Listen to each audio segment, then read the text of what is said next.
you guys know, you both have long careers in the game industry, so you know how hard it is at the beginning, right?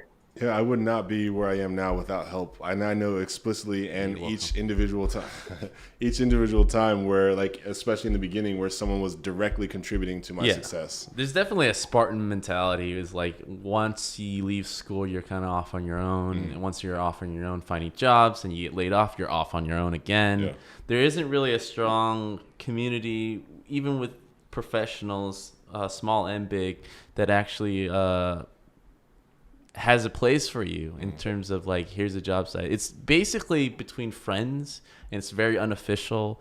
So the guys that you guys are helping with, especially the small indie developers that we talk to often, they're juggling a million things at once. They're trying to learn biz dev on the go type of method. Yeah. And it's crazy because most of these developers, even if they are skilled, they build a career around their tools and techniques. Talking to people is actually a very hard and difficult thing, and that is necessary for you to make deals and actually get these games financed. So it's actually a piece of the market that you guys are definitely taking advantage of, that we see that is very advantageous, because more often than not, these developers don't know what they're doing. And so they're juggling and they're figuring out their new roles. It's not like me kind of rolling off from a company and being able to do the same role. It's like multiple roles within just making the game, and then have to think outside the game. Yeah.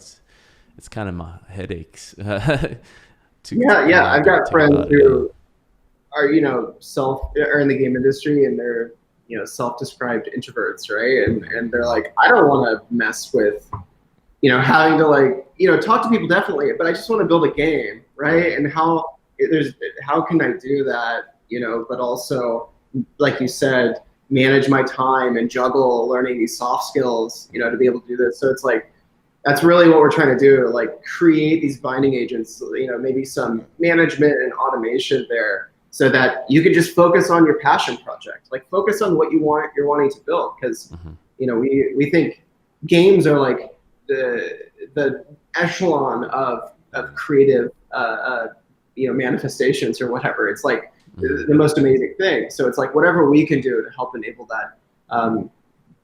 I think we're doing the community a service, and that's what we're trying to do is do that. So I'm going to segue off of that then and ask, and this might be a little unfair to ask because I know your platform is agile and has a lot to offer, but if you consider like an indie, like a traditionally known indie team, small group of guys and girls working on 10, 15 person studio level, like, and even that might be big for what a lot of people consider indie.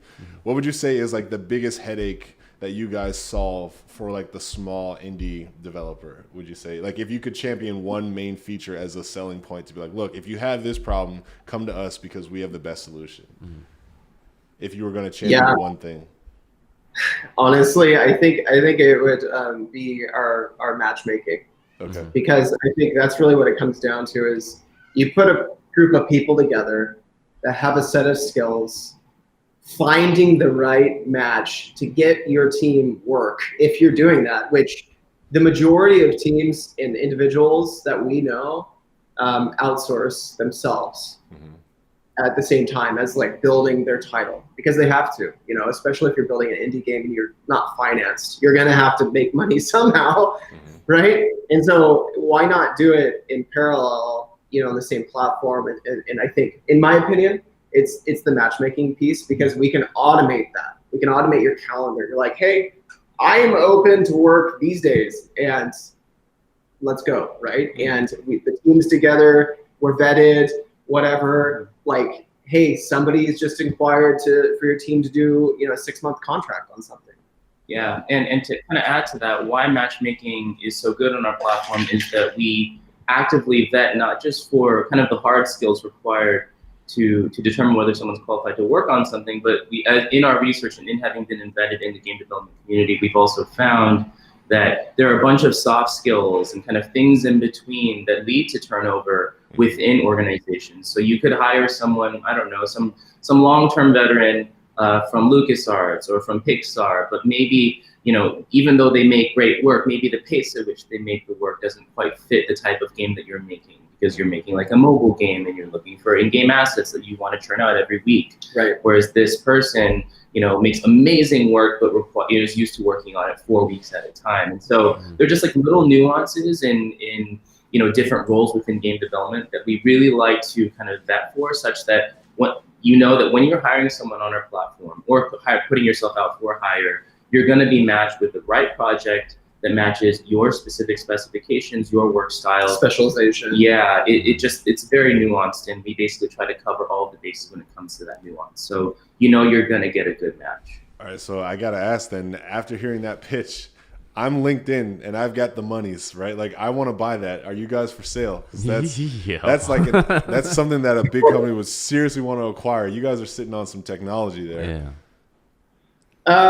If you want to write a check, I didn't. I didn't know you were LinkedIn. No. I thought this was game dev Unchained. Okay. I think the technology obviously is great. We're serving a community that I think that I think has some unique properties, right? And so whether it's LinkedIn or some other platform that really wants to address this class of worker, happy to chat. But for now, like all we're focused on is turning Rupee into that best destination for creatives that want to get involved currently in game development projects. And so, the technology is going to continue to develop. We're going to continue to improve our algorithms. Who knows what opportunities will arise. But for now, like all we're focused on is helping the community. And it's utopian to say, I think, but the reality is to create something like we're creating, you really have to have a direct connection to the community intimately. Yeah. You can't really, like, selling out is something that can happen, right? Like finding the right partners, finding the right people who align in philosophy, right? I mean, it's going to matter a lot down the line. Huge, right? So we're thinking about that all the way through because, like I said at the beginning, we're a community first platform, and because of that, that's got some, great power comes great responsibility stuff added to that, right? And so we're trying our best and just keeping our ear to the ground and reaching out as much as we can. So what have been some of the big hassles you guys have had to overcome to get Rupee to where it is right now? I'm assuming like in the idea phase, sure, it all looks great on paper, but when you start buying servers, when you start setting up infrastructure, or when you start trying to advertise this to potential people to join, to be the first adopters, you know what I mean? Yeah. There's a lot of hurdles to cross there to gain those people's trust. So I guess what have been some of the notable, achievements that you guys have gone through from now till your start? Go for it. Yeah. First and foremost, starting an organization like this, and especially one that we hope to be as long-standing as Rupee, does require some early backing from some people who know what they're doing in the industry, have been building games, or have been working with game builders for a long time. So we went out and corralled as many of the best experts as we possibly could from the industry. And so, for instance, I could mention some of our initial advisors and investors include, the co-founders of Twitch, co-founders of Guitar Hero, wow. The former Square Enix CEO, folks that have actually seen these communities come together, coalesce, develop together, communicate together. These are the people that we want on our side to really, help us understand best the people that we're looking to serve. And so that was kind of our first step right on the onset, was like finding the right advocates for what it is that we were doing to make sure that we were going into this with the right mindset, with the right support. So that kind of helped us ideate our first iteration of Rupee. But as with any business idea, the idea kind of evolved with time, especially as we started getting in front of our customers like directly.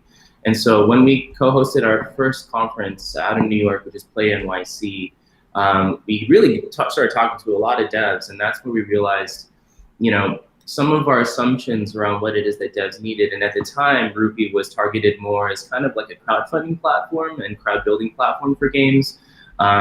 We realized that, these devs are actually, that was where we learned, like devs are actually outsourcing themselves, and they're either themselves or their teams to other larger projects. They were basically looking to keep the lights on with other gigs. And that's when the light bulb for us went up. We were like, wow, like gigs matter a lot for people in this community, because it's not like tech where you can just go out and raise a bunch of money for your studio through a couple pitches and you know, in the right vision. It just doesn't quite work that way. And so a lot of people are doing contract for hire work. And so we wanted to build a platform to better support kind of the core needs, the fundamental needs of the backbone of game development. And so that's kind of what led to Rupee as it stands today. But that process of like getting that feedback was definitely, that was challenging. It was challenging for sure. Yeah, and I think just adding to that, I think one of the big challenges too is just like communicating to, you know, potential investors, et cetera, the opportunity for gaming, right? And just gaming in general. So many people don't understand gaming still. It's just mind-boggling.